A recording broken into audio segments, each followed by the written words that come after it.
to react to some of the top soccer headlines going on in the soccer world. And we have to start off, with Pochettino.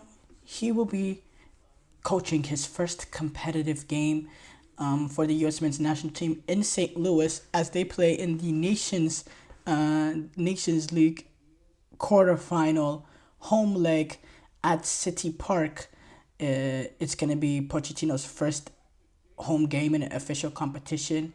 We know his first matches are against Panama on October 12th in Austin, Texas. Then 3 days later, they play against Mexico in Guadalajara. But this game will be his first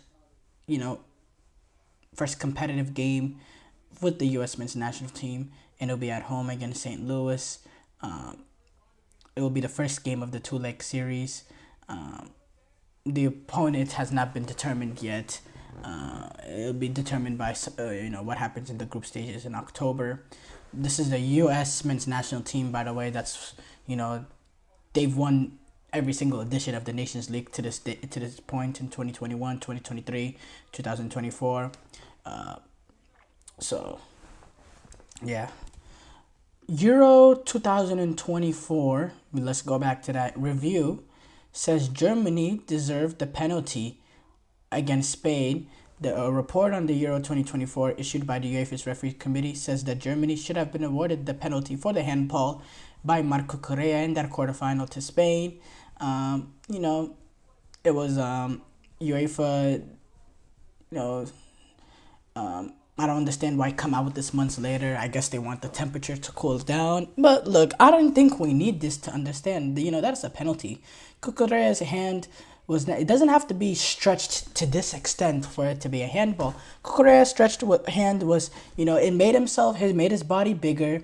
It struck his hand. It's not a red card, maybe not even a yellow. It's nothing to that sort, but it's a penalty. It's a handball. That's a ball. That's a play that happens at midfield is getting whistled for a handball. In this situation, in the pressure, in that situation, the referee didn't want to give the decision, and then VAR on top of that did not want to help him. And it's unfortunate for Germany, in which my opinion, in the tournament, that Germany were the second best team in the tournament, and they just got unlucky because they played the best team in the tournament in the quarterfinal. But they're a very, very good team. Germany is, and they just got very, very unlucky. They found themselves in that position to play that game then. But yeah, and now Euro 2024 review finds it, but that doesn't help Germany now. These reviews that happen afterwards, they do it all the time as well in the NBA and the NFL. I don't really understand what's the point. You can't go back and give them anything. Haaland avoided sanction for the ball throw. He will not face any punishment for throwing the ball at Magalhaes in the after the equalizing goal from City against Arsenal. Cameras caught that Haaland threw the ball at the back of Gabriel after that John Stones goal to make it 2-2, and the referee missed it. VAR intervened, but they didn't want to consider it violent conduct, which, yeah, I think giving that violent conduct would have been just a little bit too far. But I do have to say, let's say Erling Haaland, makes that throw at Gabriel, and let's say Gabriel decides to,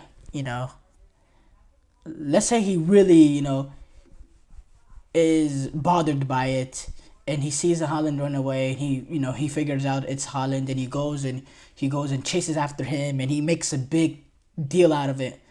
I think in that situation, once VAR goes back and look at it, because of the confrontation that would happen because of it, I think it could have been a different situation there, because you can't be throwing the ball at heads. I saw Jules Koundé a few years ago, he threw the ball at the head of Jordi Alba, but it came in a little bit different circumstances. I believe he was frustrating with the tackle was made or something, and he threw it, on frustration, full force, point blank, and then obviously the theatrics from Jordi Alba falling on the ground. He got a straight red card, but for me, throwing the ball at the head of anyone that could be seen as violent contact. But look, obviously, I don't think it should have been a red card, and probably it should have been a yellow, and cooler head should have prevailed and all that.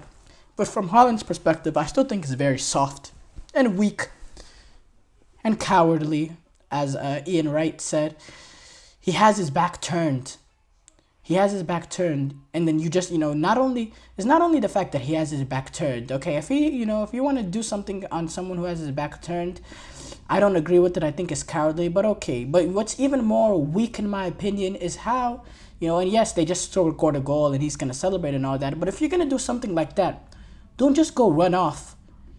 Don't just go run off and, if you're gonna go and if you're gonna do something like that, you better stay there, and whatever, however he comes back, you handle it like a man. Don't just run away. Don't do something when someone's back is turned and then just go run. I think that made it, the throwing the ball when someone has their back turned in general is lame and weak from the beginning. But the fact that he went on to run immediately afterwards, run away from what he did. He's not running away from what he did, but running away from Gabriel in that situation, for me, it's soft and it's crazy. Not crazy, but weird.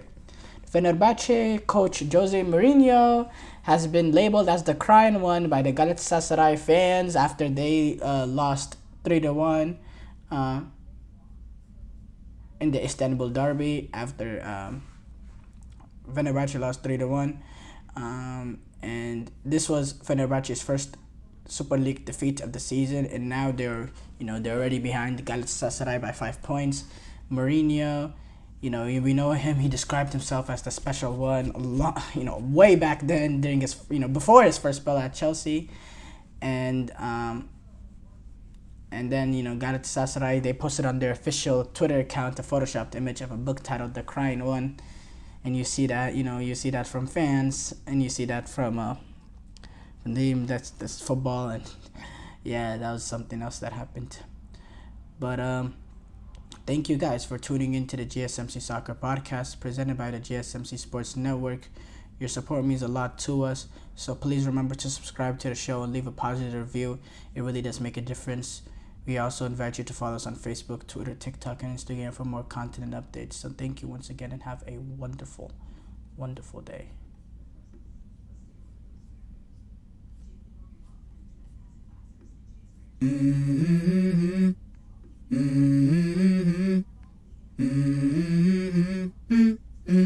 Let's go.